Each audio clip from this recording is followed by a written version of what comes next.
Адаптивный спорт булжанын ытыгы оны добакы чемпионатыгар уонис улустартан уна жокускай куараттан балтыра хүчсүкай кытташылар төмсен күрактасылар. Булжанын ытыгы мөлтөктүк истәшилер уонна оңук сүйөк ырылаактар 90 спорт комплекс тиригер кемишгөй билемнагын баарыстылар. Жокускай горнай таатта командалары инники көңгө хыртылар. Ярахаттары олуктары көсөлдөрүгөр бу спортунан бу тындан жаргараллара сүддак тухалыр. Олар да кини тулурдак бололар.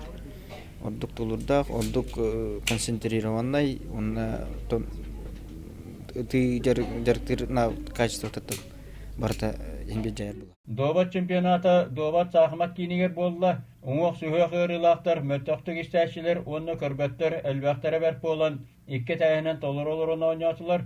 Көйгө жолухулак сыты тыңаһына кирсилер болуталатылар. Нюрба таатта жокускай мәһалас амма добатчыттара бастыгы местелери ылаттатылар. Тааттаттан Саина Юмчанова, Нюрбаттан Александр Ефимов спартакиада чемпиондорун үрдүк аттарын ылаттатылар.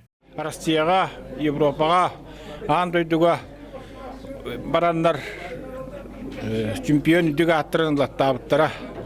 Бүгүрәктә ме килер улухан жоннорго ойнуулалар. Бас жакталарга Саина Юмчанова сүйіс бірген барларын кайталан хер. Шашы Нюрба командаттан мешүдік ойнан хер. Дробейлерге качакта спортсменнер күрәктегилерин каз биддики тылага эр сана көстүшүнөн болла.